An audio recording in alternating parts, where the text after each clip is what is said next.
Chers lecteurs, bonjour. Nous revoici pour le deuxième épisode des Chroniques culturelles du Carré d'Art. Peut-être que certains d'entre vous sont déjà en vacances, alors que d'autres préparent leurs valises. Comme vous le savez, la médiathèque est passée en horaire et prêt d'été.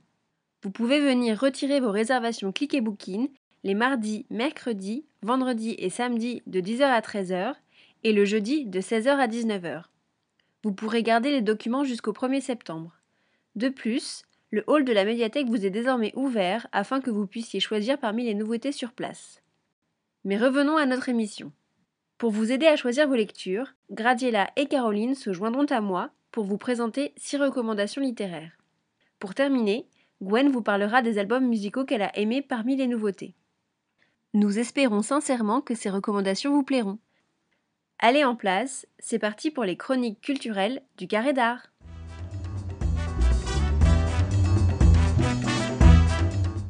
Pour débuter ce deuxième épisode des Chroniques culturelles, je vais vous présenter Dévorer le ciel de Paolo Giordano, sorti l'été dernier et écrit en italien. Nous allons suivre Teresa, jeune fille originaire de Turin, dans ses découvertes et ses errements d'adolescente, puis de jeune adulte. Tout commence dans les Pouilles, en Italie. Teresa s'y retrouve chaque année chez sa grand-mère dans le hameau de Speziale. Pour elle, ce sont des journées sans fin à observer son aïeul qui lit, des journées interminables, abominables d'ennui. Tout bascule lorsqu'elle surprend une nuit 3 garçons se jetant dans la piscine de la maison de sa grand-mère. Pris sur le fait, les 3 adolescents qui se révèlent être des voisins reviendront s'excuser le lendemain. À partir de ce moment, le destin de Teresa sera lié avec celui de ces garçons de la ferme d'à côté. Les adolescents vont alors former un quatuor, parfois malsain, souvent inconscient, mais toujours émouvant. Ce roman, fait d'utopie, de drame et de sentiments forts, met en parallèle des relations d'amour déchirants et l'attachement profond que les personnages développent pour leur terre. En effet, le roman se déroule entre les années 90 et 2000, période pendant laquelle les mouvements écologistes vont prendre de l'ampleur, mais où, malheureusement, ils sont encore considérés comme marginaux et perturbateurs. Torturés par un passé familial trouble, les personnages sont contrastés et tiraillés entre leur éducation religieuse, leurs nouvelles convictions et leurs amours passionnés. Le style de l'auteur est élégant et laisse percevoir la lourdeur de la chaleur des Pouilles, comme celui des secrets gardés trop longtemps. Jusqu'à la fin, ce roman vous captera pour trouver enfin l'apaisement final.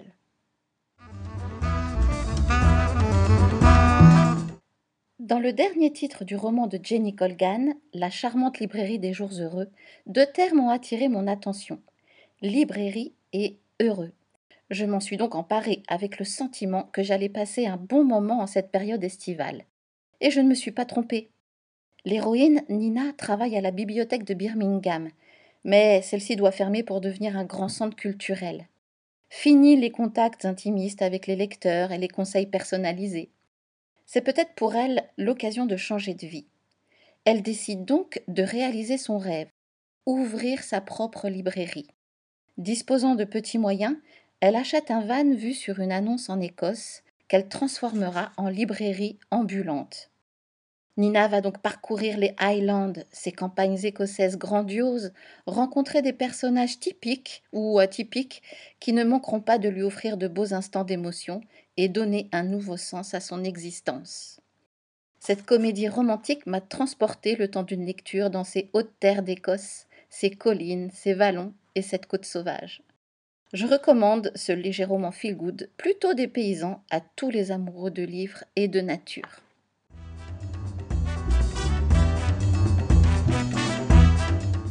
Pour ce deuxième épisode, je vais vous présenter La commode au tiroir de couleurs d'Olivia Ruiz. La narratrice, à la mort de sa grand-mère, son abuela, comme elle l'appelle affectueusement en espagnol, reçoit en héritage une intrigante commode. Le temps d'une nuit, elle va ouvrir ses 9 tiroirs de couleurs et ainsi dérouler le fil de la vie de Rita, sa grand-mère, par le biais d'un objet, conservé dans un tiroir différent à chaque fois. La commode va lui dévoiler ainsi de nombreux secrets qui ont scellé le destin de plusieurs générations de femmes entre la France et l'Espagne. Avec ce roman, Olivia Ruiz nous raconte une histoire tendre, inspirée par l'histoire de ses grands-parents, qui ont vécu l'Espagne franquiste, la guerre civile et l'exil. Ce roman marque les premiers pas en littérature d'Olivia Ruiz, que, comme moi, vous connaissez peut-être mieux en tant que chanteuse. L'univers de ce roman m'a d'ailleurs rappelé certains passages de son album La femme chocolat. Elle entremêle habilement histoires d'amours et de femmes, secrets de famille et drames historiques, et nous offre ainsi un portrait de 4 générations de femmes indomptables. À mon tour de vous parler d'une bande dessinée, d'un roman graphique plus précisément, d'Hubert et Zanzime. Le titre de cette BD est Peau d'homme.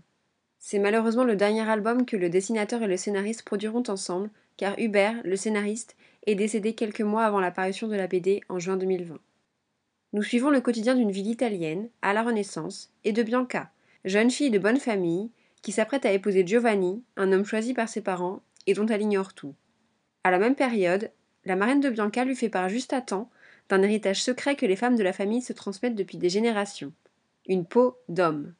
Cette peau, nommée Lorenzo, s'enfile comme un habit et permet aux femmes de se travestir incognito. Bianca va donc enfiler la peau de Lorenzo, apprendre à connaître son futur époux, et se rendre compte que Giovanni n'est pas du tout l'homme qu'elle imaginait. L'héroïne, devenant une femme mais aussi un homme de plus en plus affirmé, va alors tenter de lutter contre la morale bigote de son temps. Je ne vous en dis pas plus, et je vous laisserai découvrir le reste des aventures de Bianca Lorenzo en empruntant la BD à la médiathèque. Cette dernière collaboration du dessinateur et du scénariste est en tout point réussie. Peau d'homme remporte le pari de lutter avec humour contre la bigoterie, la misogynie et l'homophobie. Avec un trait frôlant la caricature, des couleurs joyeuses et un ton enlevé presque anachronique, Hubert et Zanzime nous livrent un roman graphique coup de cœur, agréable à lire mais également une critique sociale toujours d'actualité.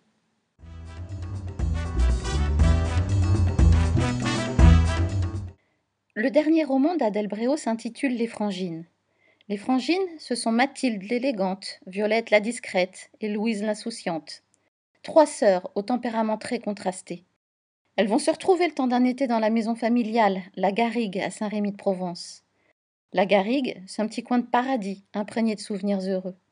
Leur mère, Jeanne, les attend, impatiente de revoir enfants et petits-enfants.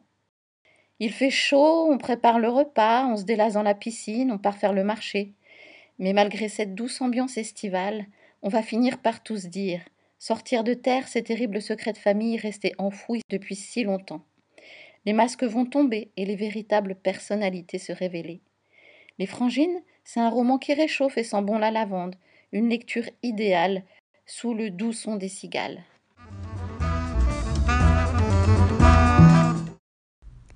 Je vous embarque maintenant dans une histoire rayonnante de bonnes ondes avec, comme un enchantement, le dernier roman de Nathalie Hugues. Elle nous offre une escapade gorgée de soleil, de nature, de collines à perte de vue. L'Italie, et plus particulièrement un petit village d'Émilie-Romagne, sont d'ailleurs à ce titre des personnages à part entière du roman, pleins de couleurs et de parfums, déjà un voyage en soi. Nous faisons la connaissance d'Eddie, l'héroïne de cette histoire, orpheline depuis ses 16 ans, qui ne laisse entrer dans sa vie aucune originalité et repousse toute forme de bonheur afin de s'éviter la douleur de la perte. Un jour, un notaire lui annonce qu'elle est l'héritière d'une demeure, en Italie donc, en Émilie-Romagne. Le défunt, Giuseppe Giangrandi, était l'enfant illégitime d'une de ses bisaïeules. Étonnamment, Eddie s'envole pour l'Italie et tombe amoureuse de la ferme.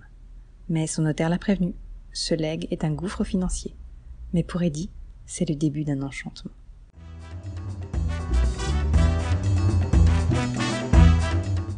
Et voilà, c'est terminé pour les chroniques littéraires. Je laisse maintenant la parole à Gwen qui va nous partager ses chroniques musicales. Bonjour à toutes et à tous. Dans cette nouvelle chronique musicale, je vous propose de découvrir 4 albums récemment acquis à la médiathèque et en bonus, un documentaire mythique qui ravira les amatrices et amateurs de rock. Et puisqu'on en parle, le rock anglais a encore sévi. Dans la lignée des Nick Cave et autres PJ Harvey, impossible pour moi de ne pas vous parler d'elle. Pas étonnant d'ailleurs qu'on la retrouve elle aussi dans la BO de Peaky Blinders, meilleure machine à tubes anachronique de ces dernières années. C'est une véritable déferlante, j'ai nommé Anna Calvi. Son dernier opus Hunted est sorti en mars dernier. Suite ou plutôt réécriture de son précédent Hunter, il nous fait basculer dans une toute autre ambiance, passant en quelque sorte de la prédation à la vulnérabilité. La musicienne y revisite certains titres en duo avec une poignée d'invités essentiellement féminines. On y retrouve notamment Charlotte Gainsbourg ou Courtney Barnett et donne à ces titres originaux de nouvelles couleurs, atmosphères et ressentis. Des versions plus brutes, plus intimistes et moins incisives donc de ces chansons. Anna Calvi y est au sommet de son art, de sa sincérité. Amplitude vocale, incarnation musicale et jeu de guitare habité, elle évolue librement, s'affranchit des codes et trouble les frontières du genre. C'est une artiste à voir sur scène tant elle y est incandescente. Avec sa guitare comme extension de sa voix, c'est un impressionnant jeu de nuances, d'accents, de déchirements et de murmures qu'elle nous offre. Au programme de cet album concept, puissance, envoûtement, énergie brute. Avec cette réécriture du plus incisif Hunter, la Britannique nous offre un versant plus délicat mais pas moins profond de sa personnalité et d'une palette vocale qui n'en finit pas de s'étendre. Revenons en France avec une belle révélation musicale. C'est l'artiste qui grimpe et qui le mérite 1000 fois. D'abord dans l'ombre, cela fait plusieurs années déjà que Malik Djoudi nous étonne, nous trouble, nous touche de ses mélodies sur le fil, d'une sincérité et d'une sensualité rares. Les Tempéraments sont sortis il y a un peu plus d'un an et sont une progressive ballade au cœur de l'intime, à mi-chemin entre chansons, pop et électro. Images qui collent à l'esprit, boucles hypnotiques, difficile de résister à des titres aussi entêtants. Malik Djoudi, c'est aussi une voix au timbre unique, au carrefour de plusieurs mondes, révélatrice. Il joue avec les mots sans trop en faire, propose des textes énigmatiques que l'on sent très intimes. Les mots sont justes, les messages passent sans fioriture. Les silences, les coupures, les mots suspendus, tout a son importance. On y entend du désir, de la mélancolie, en tout cas des émotions fortes qui traduisent sans doute chez le chanteur une riche hypersensibilité. Laissez-vous tenter par cette véritable rêverie autobiographique. Passons maintenant à un album qui fait du bien. Presque magique, c'est un peu de musicothérapie que nous offre la chanteuse Awali, tout en générosité. En plus de cumuler les casquettes professionnelles, elle est tour à tour auteure, compositrice, interprète, productrice pour la télévision et actrice.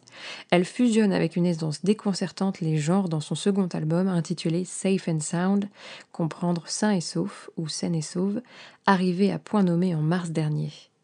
Un beau mélange d'influences musicales dont le résultat se révèle superbement inclassable, entre folk, musique tribale et pointe de blues, le tout porté par une voix soyeuse, soul et jazz. Les thèmes développés par Awali invitent à l'introspection, au lâcher-prise, à la bienveillance et à la contemplation.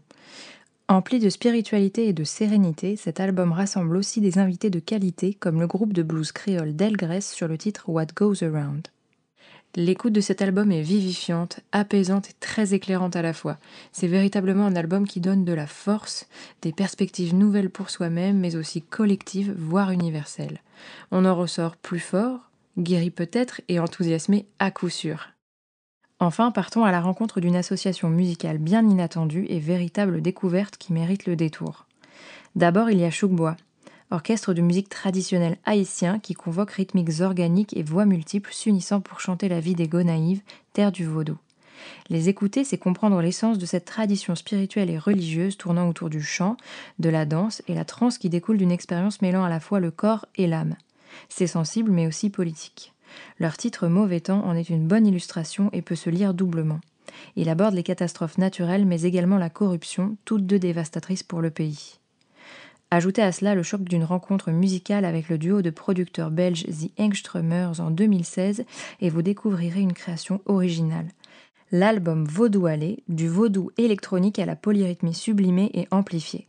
Le duo électro vient en effet souligner la profondeur des mélodies et percussions du collectif avec ses claviers et machines, formant boucles, échos et vibrations électroniques. C'est à la fois subtil, complexe et poétique. Un album qui s'écoute avec les oreilles et le corps tout entier. En bonus, je vous propose un léger bond dans le passé, aux origines du rock, avec un documentaire musical à découvrir ou redécouvrir puisqu'il date de 2008, le fameux It Might Get Loud du réalisateur américain Davis Guggenheim, connu pour ses documentaires Il m'a appelé Malala ou encore Une vérité qui dérange. L'histoire de la guitare électrique est indissociable de celle du rock puisque c'est l'instrument qui fera naître le genre. Ce documentaire propose une sorte de communion entre guitares-héros de différentes périodes du genre. Jimmy Page, guitariste légendaire de Led Zeppelin, The Edge de U2 et enfin Jack White, initialement guitariste-chanteur des White Stripes à l'origine du titre Seven Nation Army, qui fait désormais trembler tous les stades du monde. Échanges didactiques entre passionnés sur ce qui les a menés sur cette voie, anecdotes personnelles et portraits croisés se succèdent dans ce documentaire d'1h30. Puisque tout finalement vient de là, si vous aimez le blues, vous serez servi. le réalisateur a choisi d'aller à la rencontre de 3 artistes ayant eu un impact à des périodes musicales différentes. Un choix judicieux qui permet d'avoir une large vision de l'évolution du genre, entre images d'archives, conversations et bœufs partagés. Si vous voulez écouter 3 musiciens refaire le monde du rock, venez l'emprunter chez nous, branchez vos enceintes, ouvrez grand les oreilles et attention, ça risque de faire du bruit.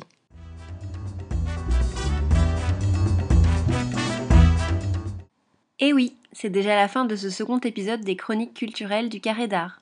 Nous espérons que cette émission vous aura plu, n'hésitez pas à nous en faire part. Nous espérons également vous retrouver à la rentrée à la médiathèque. En attendant, nous vous souhaitons un bel été, de bonnes vacances et surtout de belles découvertes culturelles. Prenez soin de vous!